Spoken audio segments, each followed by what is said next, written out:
everybody? Welcome to this week's episode of the Dense Pixels podcast. I'm your host, Brad, joined by my co-hosts, Micah. Hey. And no Terrence this week because he had Memorial Day plans, so Carrie is here. What's up?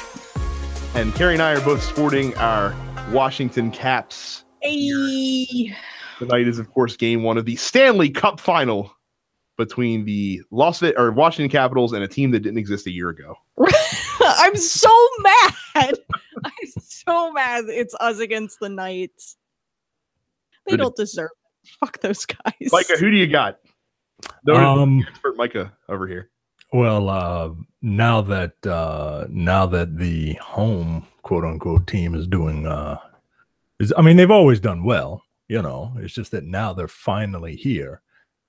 Now that they've proven that they're worthy of my fandom. I don't know who these Golden Lords or Silver Knights or, Esquires or whatever they are. They're from Vegas. Get out of here. Noted hockey paradise, Las Vegas, Nevada. Yeah. They play hockey in the desert over there. Like, it's weird. Yeah. So, I will say Caps in 6. That is my official prediction. I feel nervous finally predicting the Capitals to win a series. Perhaps I should say Vegas in 7 and count my blessings and hope that my continued being wrong during this playoff season continues onward. So I was about to say you just jinxed it by saying right. But see, now I've got the confidence surging through me. So I don't have that confidence. Like, I'm wearing my jersey, but I'm not confident.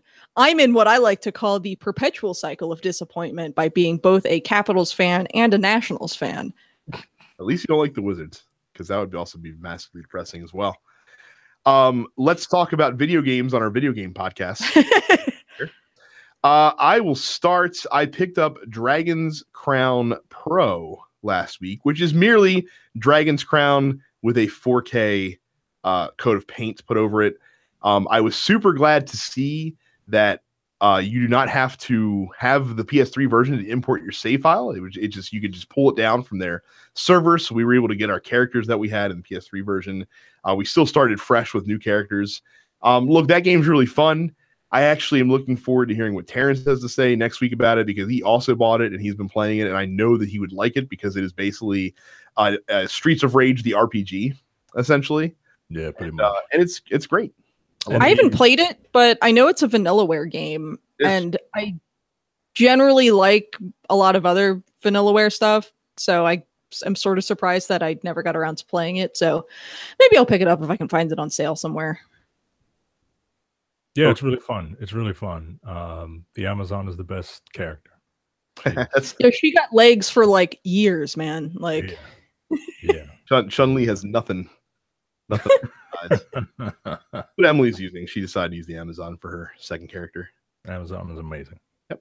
So yeah, Dragon's Crown Pro, thumbs up. I think it's $50.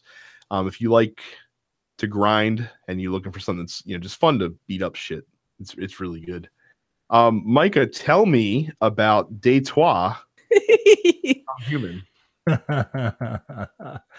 I picked up Detroit Become Human. It's a Quantic Dream game directed by and written by David Cage, aka a well-meaning white man, who is not from America. Is he well-meaning? He's well-meaning and not from America, which is why he should write write and direct a game based in America about race relations and civil rights and gender equality. Yeah. That makes sense, right? Like me writing, that's like if I wrote Mean Girls. You know what I mean? Like, no, that's pretty spot on. I mean, I've had no interest in playing this game because I think David Cage is a pompous asshole who who really wants to direct movies, but really doesn't know what he's doing, so he makes mediocre video games instead. Well, I will say that I enjoy his games. As flawed as they are, I do enjoy the storytelling aspect of it. And the previous stories aren't great. This one is his best. I haven't played Beyond Two Souls. Okay. But this one is his best, but it's not without its little hiccups, right? Like, oh, like putting all the androids in the back of the bus, because that's not heavy-handed. Like it's very, very on the nose. Like press X to sadness. And this is what I mean by he's well-meaning, right? Like all right, we get it, but you don't have to physically well, the androids are taking all the jobs and they're being put on the back of the bus, and the female, and apparently sex with these androids is the best thing. It's better than human sex, which I read in a magazine in the game. It is a blatant allegory on civil rights. And look, if you need a primer as to what civil rights is, you should pick this up. And if you need a primer to kind of try to understand what people who don't look like you, what they go through, you should pick this up. But it's very extreme. It's very extreme, right? Like the Jesse Williams character begins as essentially a house Negro, right? Like he is a doting butler to Lance Hendrickson, who is a paralyzed artist, and he kind of like a father figure, right? Like, oh, don't let anybody tell you what you can be. You can be whatever you want. Like, I get that, right? Like, oh, that's a good message, but that's a message from the guy who owns you. Yeah. You know what I mean? Like, it's like the sort of vibe that I've gotten from this game. And like, look, I thought the story of Heavy Rain was pretty good. I thought the story of Beyond Two Souls was pretty stupid. It seems like David Cage decided to do a game about civil rights in America with a really just terribly transparent rules, like instead of black people, we'll use robots. And it's as if his only education on the subject matter of civil rights in America was like the fucking first 3 paragraphs of the Wikipedia article. Like, I mean, it's hitting me in a I'm very curious with this game how other people would take it. I'm curious as to how white men would take it. I'm curious as to how black men and women would take it. I'm curious as to how Hispanic folks would take it, because there's an allegory for someone in here somewhere. And while some might not be overtly represented as the different races are, it's an interesting game, and I'm interested to play through it. But like the Jesse Williams character, like I said, he's doting and he's loyal, and then he gets framed for something he didn't do, and then like that's it, flip the switch. All you motherfuckers are evil. All you motherfuckers are bad. All you humans, fuck you, right? And at the same, while I feel that is very extreme, I feel like somebody like Terrence would be like, nope, that is the exact appropriate response, and I want to lead a revolution, right? Like, right, and that is the world that we live in. So I don't know if he is some sort of storytelling genius, or if he Homer Simpsoned his way bass backwards into something that is interesting. But it is interesting. The Kara character, she is, you might as well have domestic violence survivor just printed on her head, right? Right. Because that's what her story is, essentially. Like, she is taking this this daughter from her abusive father. And then you have the Connor character, who is the naive white person, so to speak, who is just here trying to do his job, man. Like, hey, I'm here trying to do my job. And I think depending on how you play Connor, Connor can become woke, or Connor can just be like, no, I'm just doing my job. I'm not here to offend. I'm not here. I'm just doing my job, trying to get through life, right? Which is what I imagine the average white male is. I mean, I could be wrong, but I think it's interesting. I think it's funny that this game came out in this time. I wonder if we had different leadership in the country, like would this game be interesting to me, or would this just be like, get this fucking Lee Daniels heavy-handed bullshit out of my face?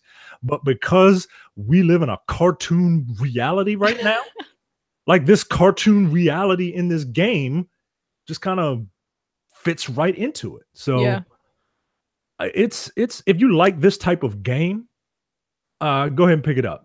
But you know, if you've never played a game like this before, I would really do your research, because this is essentially a choose your own adventure. The buttons that you press are like turning pages, man. Like it's not for everybody. I mean, what I do feel is interesting about the way that this is sort of a choose your own adventure is that I know at the end of every chapter it shows you like the path that you took through that particular vignette, and so you can sort of be like, oh well, here's a possibility that would have been open to me if I had done something differently earlier. And I think that's interesting, and I think that's what David Cage actually manages to do well, is sort of present this branching story, choose your own adventure sort of deal. I'd be interested in hearing your thoughts on Detroit once you've finished the game. Because a lot of what I'm hearing from people who have completed the game is that it's very shallow in its sort of presentation of the issues, where it's just like, racism is bad, civil rights are good, domestic violence is bad, right, treating women as people is good, and like it's not really going into like any sort of detail on those things. So that's one of the big hangups, as far as in addition to the fact that it's a David Cage game. That's it's one of my big hangups as far as why I haven't, you know, gone out and bought it. But I'm interested in hearing, you know, and sort of revisiting this with you in a few weeks once you're done with it. Yeah, it's the flowchart thing is very unique. Not unique, but it you appreciate all the little choices. Like there are certain options in chapter 2 that I'm just using this as a random example. There are certain options that like after you come home to the abusive father's house, he orders you to clean up, right? And this is a very mundane chapter. You're going around and you're cleaning things up, and you're tidying things up. And if you're Snoopy like me, you find certain things that can be used in previous in subsequent chapters. But if you don't find it, it's not an option. If you do find it, it's an option, but you don't have to take it. So, and then those options can carry over into different chapters. Like I finished like chapter 5 or whatever, which was a Kara chapter. And one of the flowchart, and in the flowchart, one of the little options was you found X item from this previous chapter that you chose to use or you chose not to use. And then there's a whole different chart that, you know, is just not there for it. Like it's I like the idea of the different choice, but yeah, proceed with caution. I'm enjoying myself, but proceed with caution. Carrie, tell me about your experience with Donkey Kong Country, the finest 2D platformer. I mean, it's good. It's a really good game. I didn't play it on the Wii U when it came out. The last Donkey Kong that I played was DK Country Returns on the 3DS, which I thought was really good, but really difficult. And this, much like that, is really good, but really difficult. I've definitely had my fair share of just like wanting to snap the controller in half during some of those rocket barrel levels. Oh, I just got past the one in World 6. Oh yeah, that's where I am right now. Oh, did you beat that stage yet? Yeah. It's so hard. Yeah, it's really fucking hard. Like I like a good challenge, but some of these I'm just like, this isn't fair. Like, it's bullshit.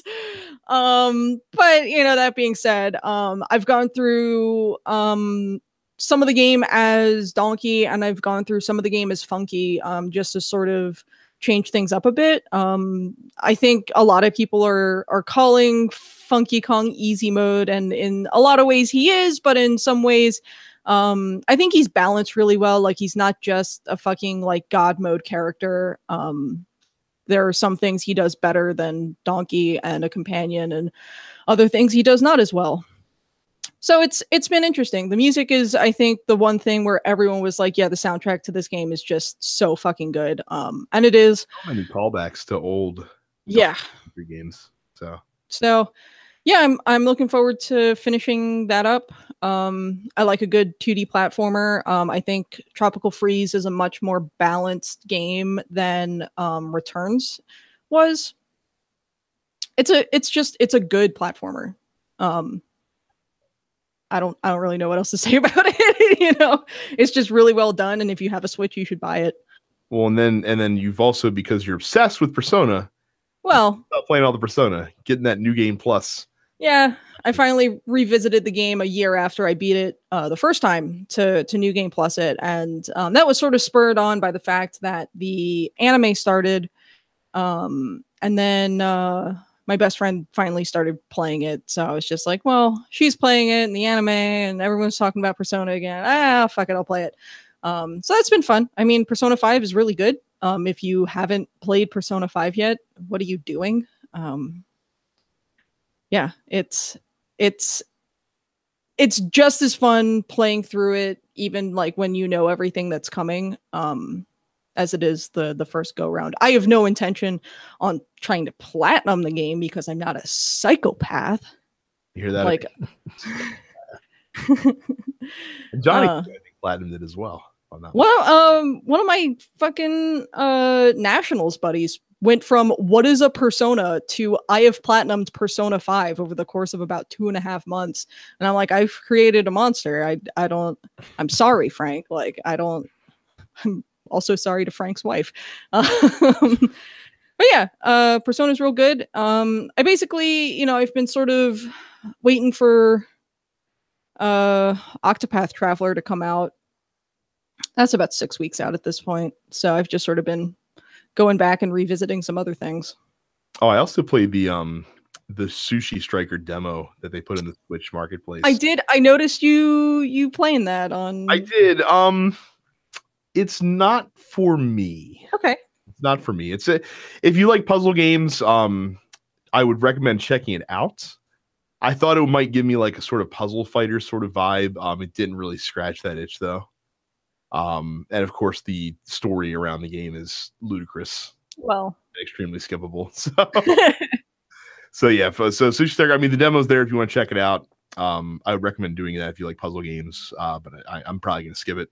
So a little bit of housekeeping before we move on. Make sure you go to youtube.com/densepixels, hit the red subscribe button, hit the bell icon as well, so that you are notified whenever we post up this new stuff, which is mostly this podcast in video form, but a few other things as well that we throw up on there too. So again, youtube.com/densepixels. If you are not a premium member, go to densepixels.com/premium and subscribe today. It's just $5 a month or $50 for an entire year. We just put up a new episode of The Men with the Golden Tongues, where we reviewed the 1983 film classic, Never Say Never Again. Micah is rolling his eyes right now. Describes a film classic. New episode to look forward just went up. The episode of airing grievances about Seinfeld the Race a couple weeks ago, and I would expect a new episode of that soon.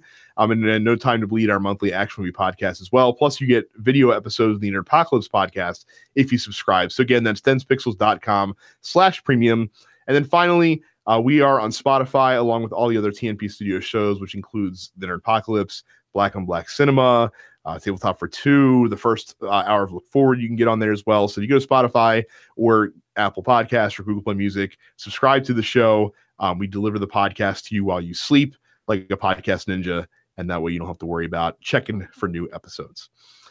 New releases. The Sega Genesis Classics collection coming to PlayStation 4 and Xbox One. So for don't they put out a Genesis Classics lineup like every other year at this point? They also they did put one out on 360 and PS3. Okay. That was called Sonic's Ultimate Genesis Collection. I think this has fewer games on it. I think you're right. Doesn't this like lack Sonic 3 for whatever reason? I don't know. I don't have the lineup in front of me. But for $30, if you too want a collection of completely underwhelming games, then oh, it's 50 games. Oh wow, so it's more than the Sonic's Ultimate Genesis Collection had on it. I guess 50 games is a good value. Well, yeah, it's 50 games, but it doesn't have Sonic 3 or Sonic 3 and Knuckles. Well, that seems like a massive oversight. But it does have like Phantasy Star 2, 3, and 4, Golden Axe. I mean, there's a lot of worthwhile games on here. Space Harrier 2, Streets of Rage 1, 2, and 3, Toe Jam and Earl and Panic on Funkotron, Virtua Fighter 2. I mean, it's 50 games for $30. Chances are you'll find something you like if you were a fan of the Genesis era of gaming. But like I said, I bought the Genesis. I bought the one on PS3 and 360. I don't need to. Probably don't need to do it again. No. The Street Fighter 30th Anniversary Collection releases on the PlayStation 4, Xbox One, and Nintendo Switch. Of course, with 12 classic Street Fighter games, only 3 of which you actually need. $30. A solid collection for sure. I do believe online play for the best versions of Street Fighter 2, 3, and Alpha, if I'm not mistaken, as well. No, because Street Fighter Alpha 2 is the best alpha. Oh, it's Alpha 3 that's online? Yeah. Man. Got the other 2 right, but fuck that. Harvest Moon Light of Hope coming out for the Nintendo Switch and PlayStation 4. But I'm sure Carrie will tell you this is not real Harvest Moon. This is fake Harvest Moon. I mean, it's bullshit because it's basically Natsume refusing to relinquish the trademark for the name Harvest Moon to the company that's actually publishing the actual Bokujo Monogatari games. Now, unfortunately for everyone, all of the games have been shitty on both ends for like the last 5 years. So no one's missing anything, but Light of Hope came out originally on Windows last year and it got middling reviews. So look, if you have a Switch or a PS4 and you're like, wow, I would really like to play a farm game, just buy Stardew Valley. Like, it's the best option. And now on Windows, they're doing the beta test, the open beta for multiplayer, which I've been meaning to get around to try out. But yeah, everything Harvest Moon and Story of Seasons has been bad for 5 years, so don't fucking bother with any of them. Carrie is in agony right now over this, and Agony is another game that's coming out. It's a first-person survival horror game for the PlayStation 4 and Xbox One. That was bad. It was bad. I was putting it together in my head as we were going. I was like, this doesn't feel like it's going to land well. No. And sure enough, it didn't. Everybody gets one. Owlboy coming on the PS4 and Switch. This is an anime thing. I have no idea what this is. I've heard it's really good. I think this was a game that was funded via Kickstarter. Now you're putting strikes against it. No, hold on. I'm gonna. Speaking of Kickstarter, Micah, did you know Bloodstain comes out like it's out now? We missed it on the announcements. Really? I thought I saw something about the 8-bit like precursor to Bloodstain. Oh, is that what it is? Yeah, that's what I think that is. Yeah. So Owlboy was not funded via Kickstarter, but it is it's an indie game that spent a long ass time in development. So it might as well have been a Kickstarter game. Okay. But it released, and when it first released, this first came out for Windows 2 years ago, and basically everyone said it was spectacular. It's got an 88 on Metacritic, so something worth checking out. Well, there you go. And then Fallen Legion Rise to Glory comes out on the Switch as well. So digital highlights this month in the digital marketplace. You have Earth Atlantis, which is a side-scrolling shooter for the Xbox One and PS4. You have Mining Rail, which looks like an Unreal Engine asset dump minecart game for Xbox One. You have Die for Valhalla, which is a Vikings game for PS4, Xbox One, and Switch. You have a game called Just Shapes and Beats, which is a musical bullet hell game, which is coming out for the Switch. It looks interesting, and it's only $10. And then the Mario Tennis Aces demo is available this weekend. I think you can download it. You can download it right now. You can't do anything with it yet. Right. Doing the same thing like they did with ARMS, where it's like the global test punch or test. Yeah, they're doing like an online tournament basically. So I'm sure it's basically just a stress test for the servers, but it allows you to try the game before it releases. So I've downloaded it and I'm looking forward to playing as Princess Daisy. So yeah, like I said, I will probably check it out as well because I'm actually excited for Mario Tennis Aces. So is my wife. So am I. It'd be fun. Oh, look at that, man. A unanimous decision regarding Nintendo on the Dense Pixels podcast. Yeah. And then finally, release date and new game announcements. Hours of Darkness, the Vietnam DLC pack that's coming for Far Cry 5, releases on June 5th. The Wolf Among Us 2 has been delayed by Telltale into 2019. And then Killer 7 is coming out on Steam this fall for some reason. Killer 7 is a Grasshopper manufacturer, I think. Am I inventing that? It's no, it's Suda. It's Suda 51. I think a lot of people would argue that it has always been Suda's best game. It was like a GameCube PS2 release. So the fact that they're making it available for a new generation of gamers is, I think, a good thing because it's a really good game and I think more people should play it. So. And based on how old Suda 51 looks now, I'm pretty sure that he was 12 when he invented it. So, pretty genius for a 12-year-old to have one going. So that is it for release date and new game announcements. As is customary, when we have a special guest and one of our normal hosts is not here, they assume their responsibilities because we are assholes. So I will turn over to Carrie for headlines. Okay, well, we're going to start off with some Street Fighter news. So Cody has been announced for the Street Fighter V Arcade Edition at Combo Breaker. Announcement it was. I have no opinions on this. That boy looks thick, though. So.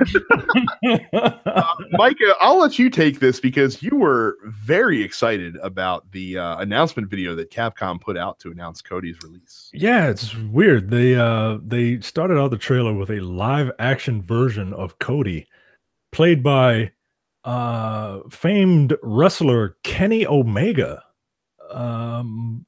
which was just kind of odd to me. For those of you that don't know, Kenny Omega is hot shit over at New Japan Pro Wrestling. And he is an incredibly big dork. Like, he's a big nerd. Like a lot of wrestlers, apparently. Like outwardly about. Yeah, his finishing move is called the One-Winged Angel. Oh. And when they had their big Wrestle Kingdom show in January, which is basically Japanese WrestleMania, his ring gear was inspired by the Destiny 2 Curse of Osiris deal. Yeah. Like, he's a super nerd. Yeah. Good for him, though. Now he's officially Cody. Yeah, he's Cody Omega. As far as Micah, I don't know if you know this, and nobody mentioned it. He was not the only wrestler in that live action thing. He wasn't. Who was the voice? I'm assuming the voice was someone. Oh, if you think hard enough, you could probably guess as to who it was. Who would it make the most sense to be? Oh, it would probably be Xavier Woods. It was Xavier Woods. Okay. That's hilarious. A couple things. One, Capcom seems to love Aryan men. They got a lot of handsome, square-jawed, blonde-haired, blue-eyed, white American men in Street Fighter. And I mean, to me, like, that just informs us of what Ono thinks of Americans.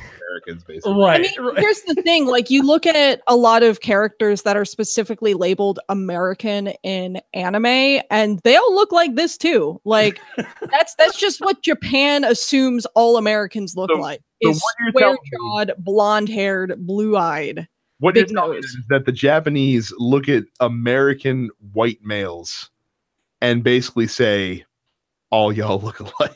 Yeah. Yep. But this I'm excited for Cody. Cody is the new mayor of Metro City. That's how bad that Metro City, aka Detroit, is.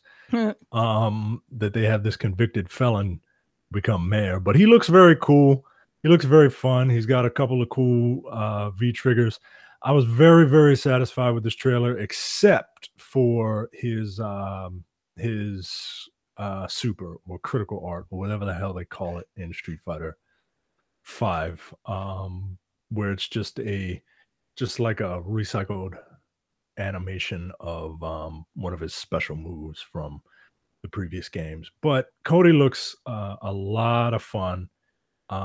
He looks well developed from a gameplay standpoint, which is something that I can't necessarily say for Falk, the previous character released. But yeah, Cody looks fun, and he's got 5 outfits because including Mike Hagar. Yeah, he got a fucking Hagar outfit. Which is weird. Like, he's wearing another man's pants. Like, it's not like an inspired outfit. No, sure that's just but it does show off his abs. Well, no, it's also an outfit that's sculpted excellently for the mayor of Metro City. yeah, that's the standard mayor of Metro City uniform.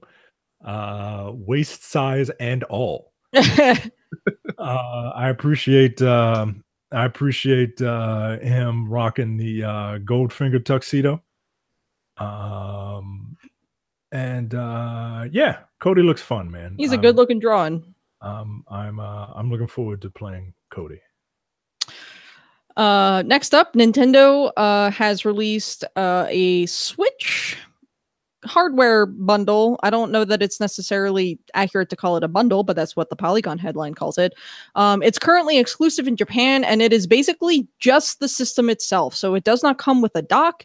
It does not come with the Joy-Con grip. It does not come with an HDMI cable, and it also doesn't even come with an AC adapter. But it is about $75 off of the standard full system release. But it's basically a system or a hardware release aimed primarily at houses that already own one Switch and maybe have someone else in the house that sort of wants their own and doesn't necessarily need to have all of the family that doesn't need to sort of be doubling up on all of the extra hardware that comes with it. I mean, in Japan, this makes a lot of sense because they have a far higher percentage of people who use public transport. And will be using the Switch primarily as a handheld rather than a home system. Right. So, yeah. I mean, even the article notes that it may make more sense for the Japanese market than America.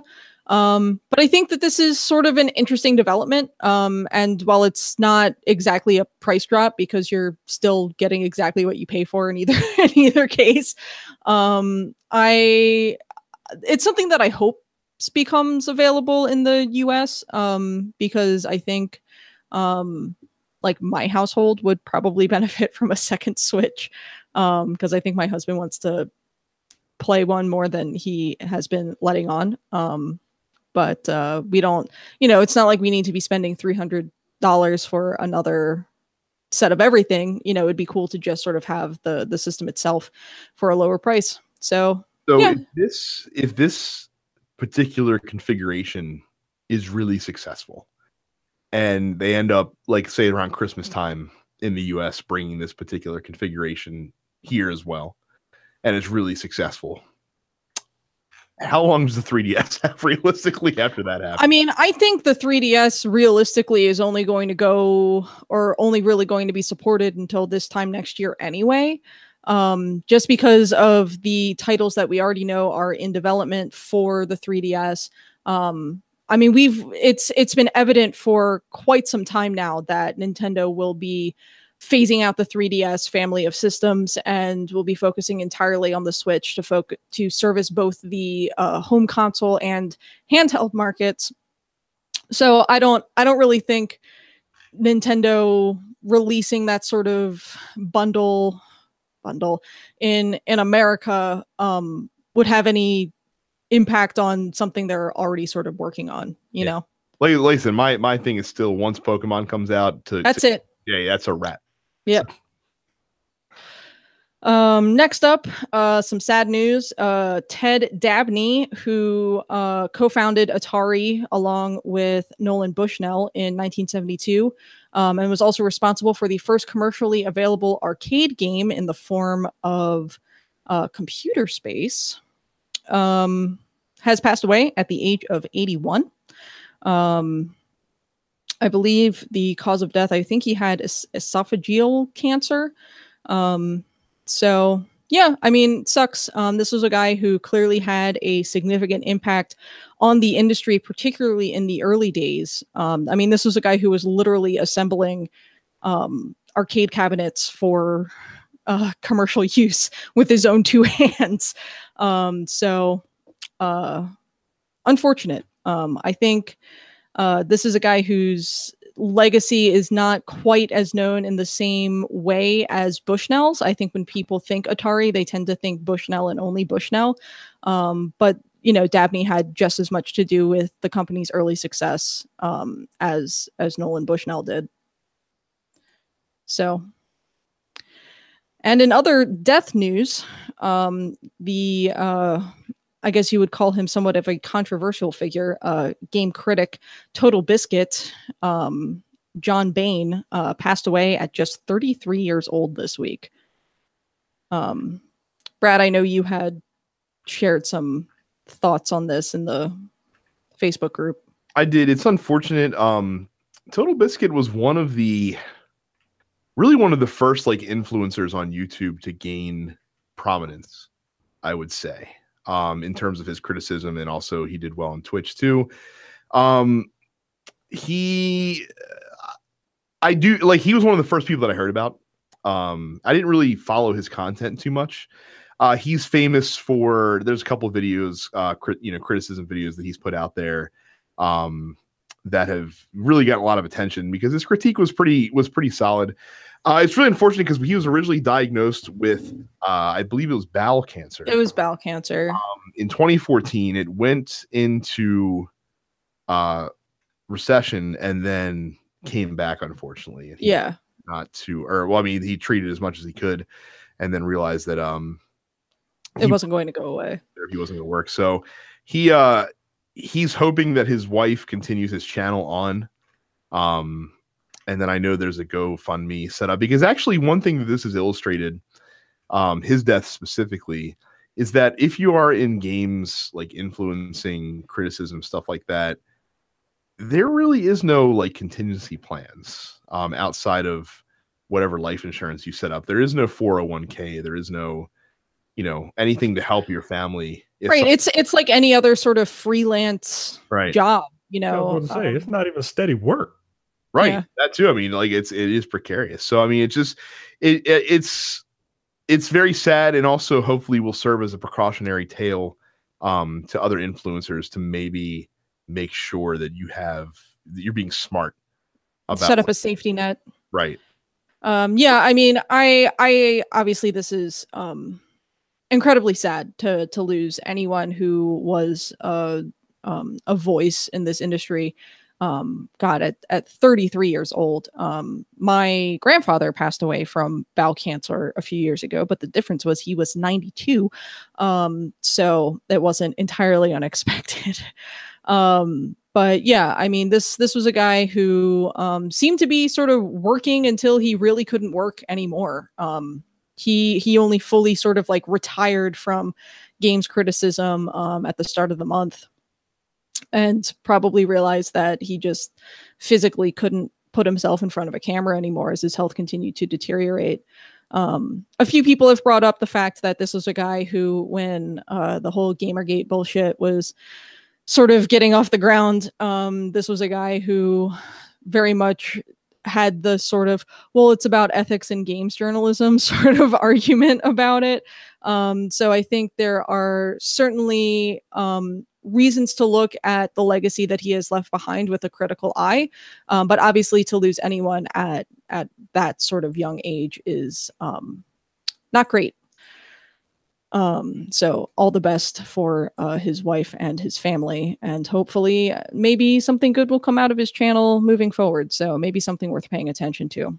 Also worth paying attention to, I believe we talked about this past December, that some ding-dongs caused a guy to get shot by police by calling a fake swatting on his house, and federal prosecutors have indicted 3 men involved in the December death of that man, Andrew Finch, who was shot and killed by police after one of the defendants, Tyler Barris, made a call to 911 dispatchers about a completely made-up hostage situation at Finch's address. So Barris has been charged with manslaughter and will be facing a slew of additional charges at the federal level, including cyberstalking, making threats across state lines, wire fraud, and conspiracy. Play bitch games, win bitch prizes, y'all. Like, yeah, man. Life comes at you fast, especially when you're an asshole. Yeah. Oh, and even better is that the other 2 guys involved with this are also getting charged as well. Yes. And they decided to go, once they realized what happened and that the police knew it was a SWAT call and they went to the wrong house and they saw the news story, they decided to start trying to delete evidence, which is not generally a good idea. No, that's also generally against the law. So, I mean, basically, if you are unfamiliar with this story, these ding-dongs were playing Call of Duty, and there was a dispute over events in the game. One of the kids got so upset that he asked Barris, who had a reputation for making SWAT calls, to SWAT Gaskill, another one of the boys in this situation. So they sent him to an address in Wichita, Kansas, daring Barris to SWAT him. And then, of course, Barris did that, sent him to that address. But of course, that wasn't the address where this kid lived. So instead, they arrived at the home of Andrew Finch, a 28-year-old who had nothing to do with the dispute, who answered the door and was fatally shot when a police officer believed he was reaching for his waistband. Now, there's obviously a lot to be said about why the police officer would be so trigger happy, because I believe this was the first death that happened in a swatting incident. I don't know if you guys know. Yeah, I think it is the first death. So as far as we're aware, the police officer who actually killed this guy will not be facing any charges. But that's a whole other can of worms, I think. That's something for the Look Forward podcast, maybe. Yeah. But yeah, all 3 of these guys who were involved in the situation are being charged with crimes. One is being charged with conspiracy, another's being charged with wire fraud. Like they're throwing the book at these guys, and hopefully they go to jail. Look, like I said, I said it back then, I'll say it now. I hope they get hit with the maximum sentence of every charge that they're convicted of, because like I said, you got to deter these morons from doing this bullshit.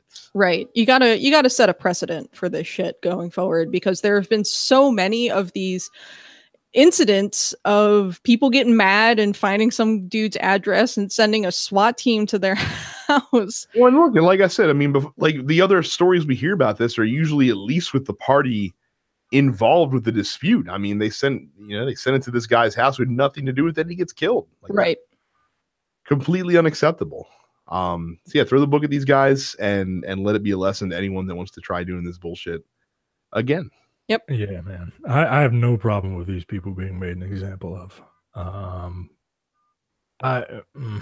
right, yo. All right. God, move on. I can't do that. Yep. Well, that's it for headlines this week.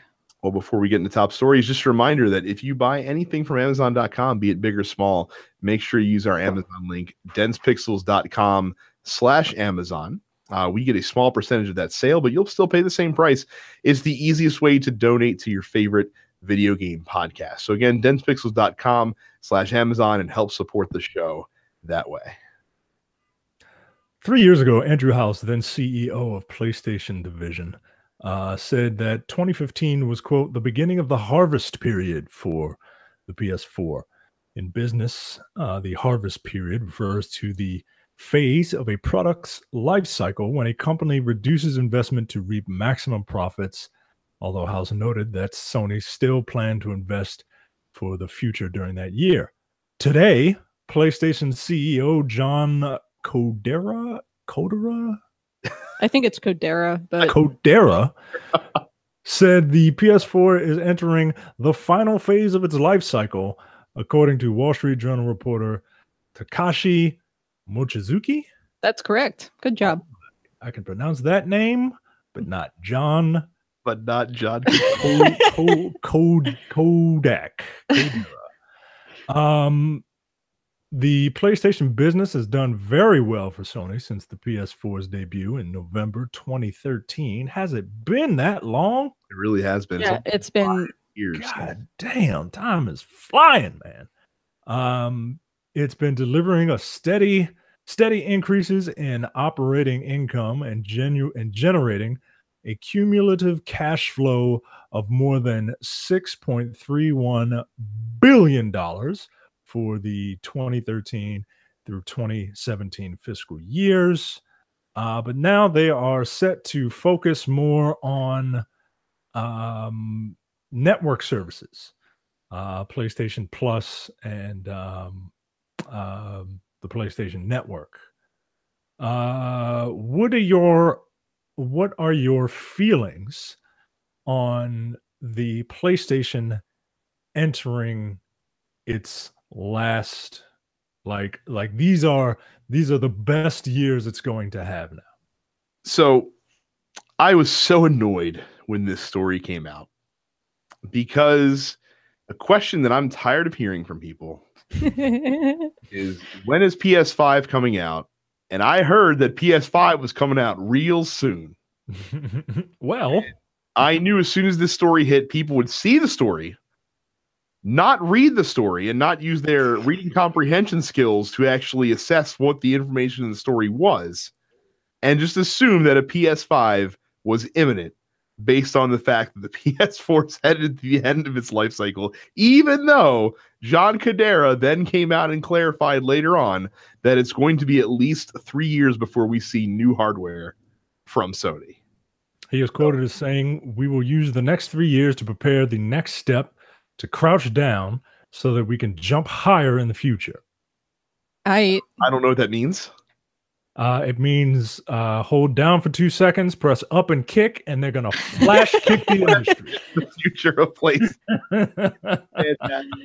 No, but so fine. Like, so if we move it out, 3 years from now, 8 years, that is the exact period of time between the PlayStation 3 and the PlayStation 4. So they're on the newly normal established hardware track for them.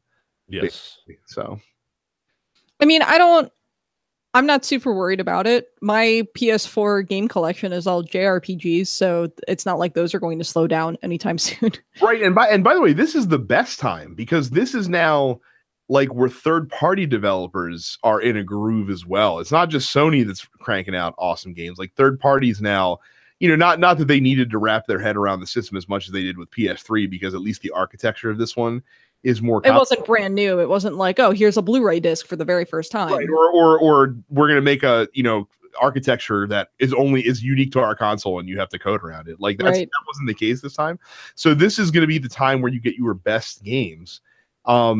And then Sony basically is going to just not worry about making tons of money in this sense, but they want to help drive more PlayStation Network subscriptions, which is also good, because that also means if they're not as concerned with maximum profits from the PlayStation itself, you might see another price drop theoretically in the next 6 months to a year. That's permanent.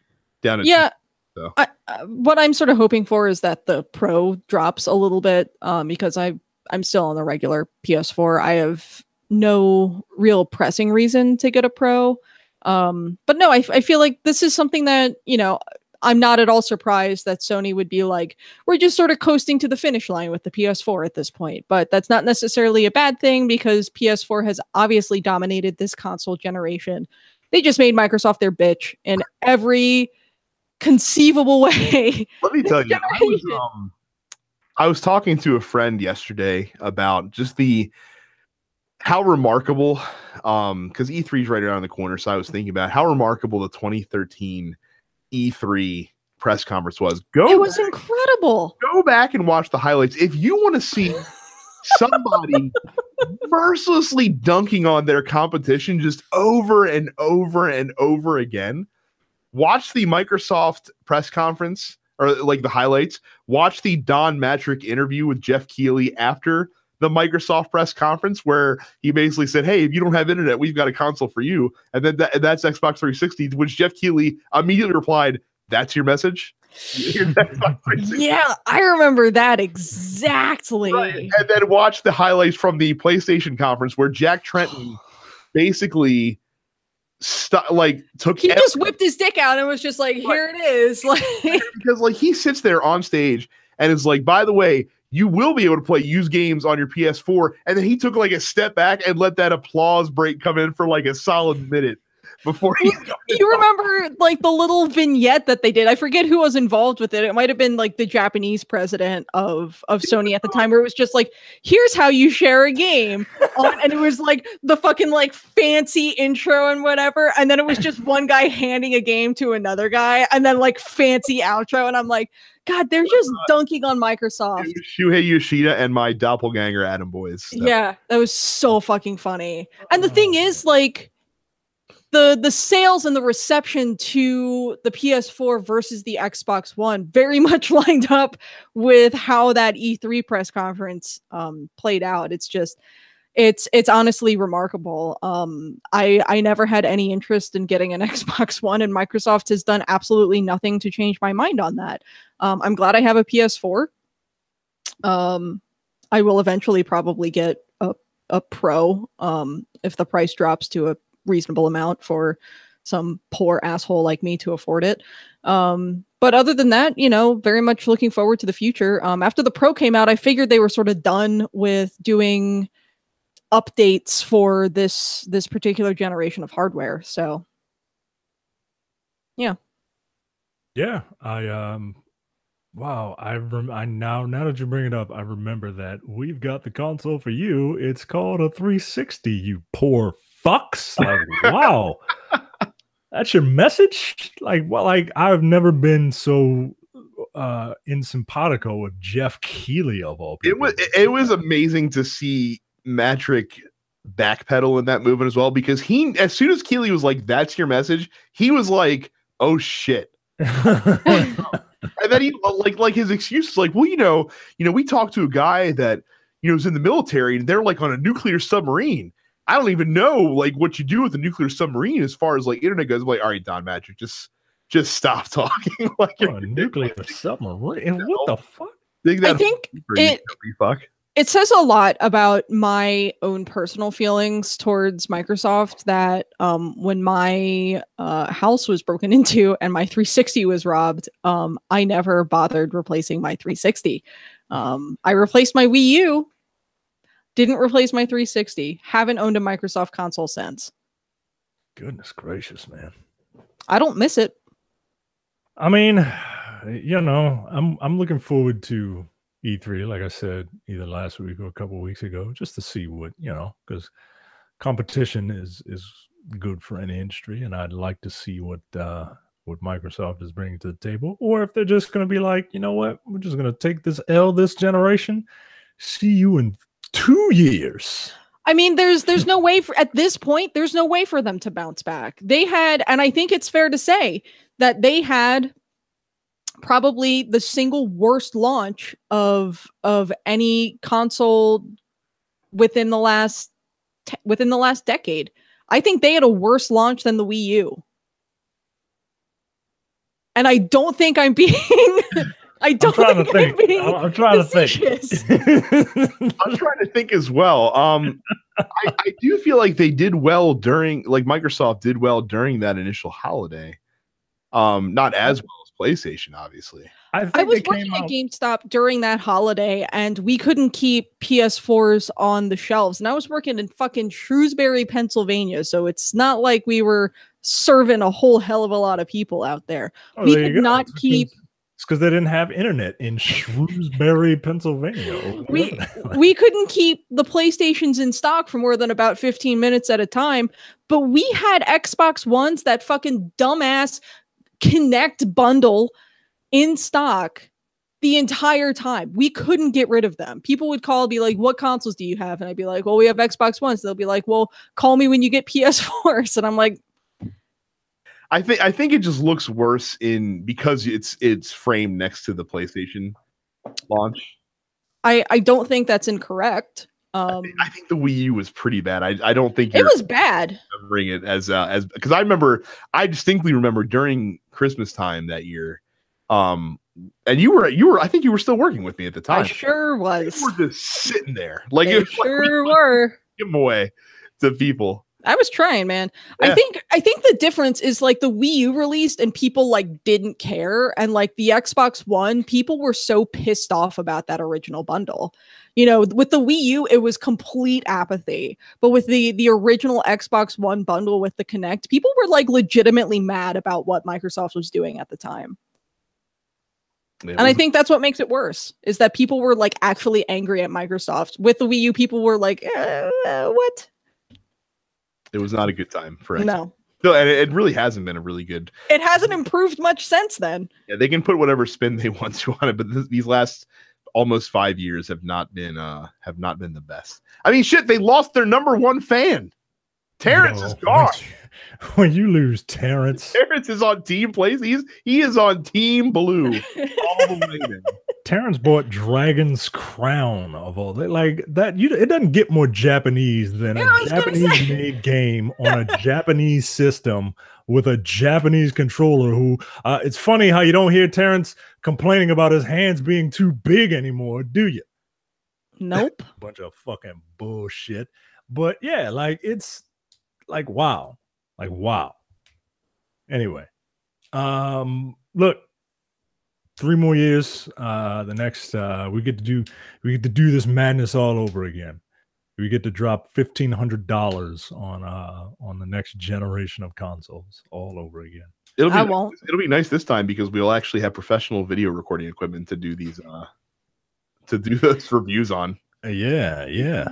Wow. The next console generation might be the first console generation where I'm not able to buy a console day one. Oh, yep. God damn. I don't think I'll be buying a console day one regardless. I mean, I'm gonna buy the PlayStation 5. I'm gonna need some bullshit JRPG to be available on that PlayStation 5 before I spend any money on it. Yeah, the next console generation might be the one where I won't be able to buy all consoles either. Like I just might not have enough. That's not a bad thing. Do you really want the Xbox 2 or whatever the fuck they're gonna call it? Nah, it'll be like Xbox Alpha, right? Because they fucked up the numbering scheme. So it's the new beginning. Right, exactly. Xbox, the Alpha. Or they'll call it the Omega because it's the console to end all consoles. Yo, you say that, but like that like it rolls off the tongue in a way that is unnerving. Yeah, Xbox Omega. Oh shit. Yeah. I will title the show Xbox Omega, and then I'm gonna take the title card that I wrote this down on, and I'm gonna write it down, and I'm gonna mail it to myself, and I can copyright. Oh shit. All right. Well, a game that is coming out on multiple systems is Battlefield 5. We just got recently we saw the first glimpse of Battlefield 5.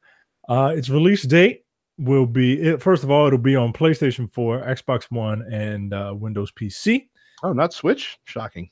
Not Switch. An early trial of the game will be available to EA Access and Origin Access members on October 11th. That early trial is only for a limited portion of the game. The deluxe edition of Battlefield will unlock on the 16th. The standard edition of Battlefield will unlock on the 19th. There are multiple versions of the game. You get a bunch of stuff if you pre-order. And a couple of big things about Battlefield. One, it won't have a premium pass. The game will launch alongside a living service called Tides of War, which will give every player new maps, modes, and expansion content as soon as it is released, without any of the content being sold separately after launch. Because fuck you, Activision. AKA, we're really sorry about Star Wars Battlefront 2. Yeah. Profoundly sorry. The game will focus on the early battles in an alternate future in an alternate timeline where women were a part of the World War. I don't even think women were invented in 19. Right? Wow, we've got women in my comic books, women in my video games. What's next? Women in real life. Sick of this shit, man. There's so many people who are tweeting hashtag not my battlefields being like, oh, SJW take over World War II. Right. Fuck you. There's a black guy in Battlefield 1. There's a woman in Battlefield 2 World War II. Fuck you. I'm going to say this right now. If you're listening to this podcast and you're mad that there are women in Battlefield World War II, Battlefield 5, fuck you. Sincerely from me, please go fuck yourself. Because holy shit, it's a video game.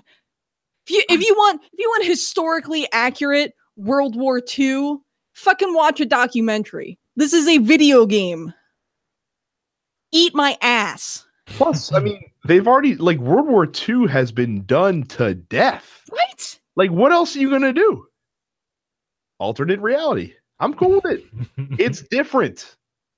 Yeah, so what's fun is that after a bunch of butthurt man babies went on social media and complained that the females were ruining their video games, Oscar Gabrielson, the general manager at DICE, told them on Twitter in no uncertain terms to eat his balls by tweeting, "Let me be clear about one thing. Player choice and female playable characters are here to stay. We want Battlefield 5 to represent all those who are part of the greatest drama in human history and give players choice to choose and customize the characters they play with. Our commitment as a studio is to do everything we can to create games that are inclusive and diverse. We always set out to push boundaries and deliver unexpected experiences." Look, there's a GIF or GIF or whatever going around. It's GIF. About people who are complaining about realism in their Battlefield, and then the GIF is two people on horseback and one floating behind them with flamethrowers. Like, come on, yo. Well, look, if you're really that upset about having a woman on the cover of Battlefield 5, then you can pay the man cover premium of $20 and get a man on your cover of the deluxe edition. And how much you want to bet, right? How much you want to bet if you flip the cover over, there's going to be a dude on it. Wouldn't be the first time. Right. EA did that with all three Mass Effect games, yes? Just the third one, actually. Okay. Yeah, just the third one. Like, just calm down, yo. And again, if you need a historically accurate World War II video game, play one of the other 400 historically accurate World War II video games that exist. Yeah. God, I need men to just fucking stop. Just be. People bitch all the time that they don't do anything different with, settings for, it's always World War II, it's always modern, then they Call of Duty losing future shit. Like, I'm not gonna play Battlefield 5 because I don't give a fuck. Yeah. But if you were saying, hey, we're gonna do World War II, I'm like, well, that's boring. You've done it before. Yeah, but it's gonna be like an alternate timeline. We're gonna do all this crazy shit. I'm like, oh, that's cool. Like that's kind of like why Wolfenstein is popular, right? Because it takes this established timeline and fucking turns it on its head, right? And does whatever the fuck it wants. I think EA might have cracked the code with shooters. What can we do to differentiate this? Well, let's take this established thing and let's fucking just play with it and do whatever we want. I hope Battlefield 5 comes out and is reviewed just spectacularly well. I think the artwork release of the main female playable character looks fucking badass. And it makes me, as a woman, a female existence in the universe, that much more interested in playing a game that I have otherwise not at all ever been interested in playing. Like, I hope that so the game is being touted as being incredibly customizable. You can customize a bunch of cool stuff, right? And in the trailer, you see the woman, one of the female protagonists. Well, she's British. British women weren't in World War II. How do you know? You don't know that. You don't know that. You're taking the J approach to trying to win an argument by saying something with such authority, even though you're completely ignorant to it. Like, you don't know that. And second of all, I hope all the female characters have some sort of advantage. Because fuck you. Because I want you to be mad. Yep. Really doubling down on the anger from man babies. Yeah, man. I hope the women have more health and life and are tougher because they have to endure a bunch of shit. I hope the black characters can run faster. I mean, isn't it like a scientific fact that women have a higher threshold for pain than men do because we're the ones who have to give birth? Yo, I can't even take a big shit without being mad. I can't imagine pushing a baby out. Like, imagine if you choose to play as a white male in this game, you have to pump twice as many bullets in to kill somebody, and you get only half the amount of normal XP that normal players get. And then you can have all these white dudes come out and be like, I've got to work twice as hard. I only get half as much. Imagine if your bullets do 75% of the total damage to the female bullets. Right. You would feel kind of pissed about that, wouldn't you? And meanwhile, Terrence would be great because he would be playing as a black woman. And he's like, I'm like a god in this game. I mean, that's just like he would be clipping through walls. Oh, and even that would be even more of a subtle nod to the disparity between human beings than Detroit Becoming Human is. We also have to discuss the elephant in the room around this. They did state unequivocally that there will be no loot boxes in the game, and they will have a paid premium currency, but it will only be able to buy cosmetic items. Good. Seems EA has wised up a little bit to how loot boxes should work. Yeah. Which is they should not be in your game. And premium currency should only be for cosmetic items that have no impact on how the game actually plays. So that you don't end up with bullshit pay-to-win situations in online multiplayer. They should have just called it Battlefield 5, parentheses, we're really sorry about Star Wars. Close parentheses. That's what I hope like the back of the box reads. It's just like, hey guys, we know you were mad about Star Wars Battlefront and we're really sorry. So here's a game that gets it right the first time. Yeah. Yeah. Like these people, like this one chick has an artificial arm. Like she's got a hook arm.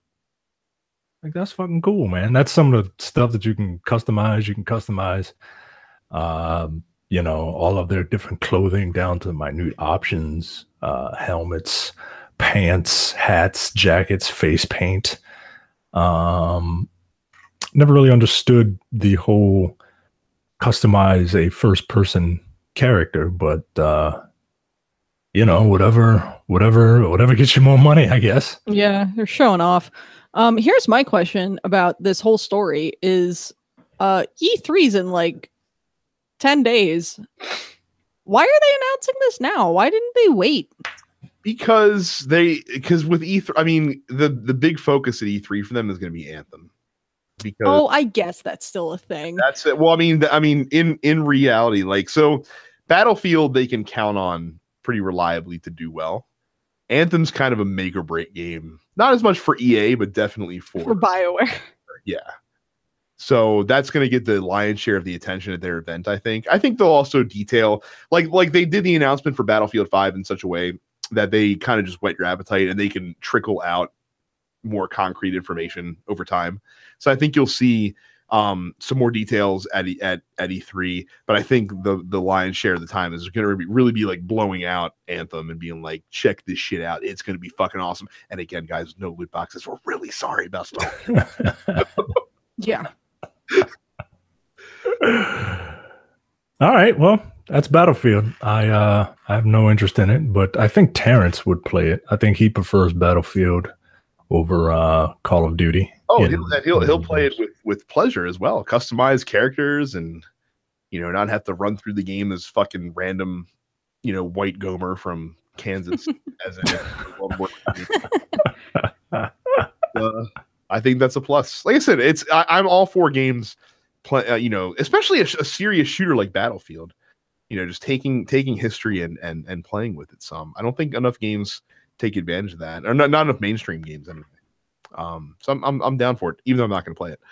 So that is it. We didn't do a question of the week because we weren't 100% sure if we were going to record tonight or not, and we just kind of threw it together at the last minute. So no question week. Next week though, we will have our E3 predictions, the outlandish ones. Oh yeah. And we will ask you guys for yours as well. So start thinking about that now, and you guys can contribute with that with our question week next week. But that is it for this show. Make sure you go to our fan group, densepixels.com/fans, and get in on the numerous discussions that are happening in that group every single day.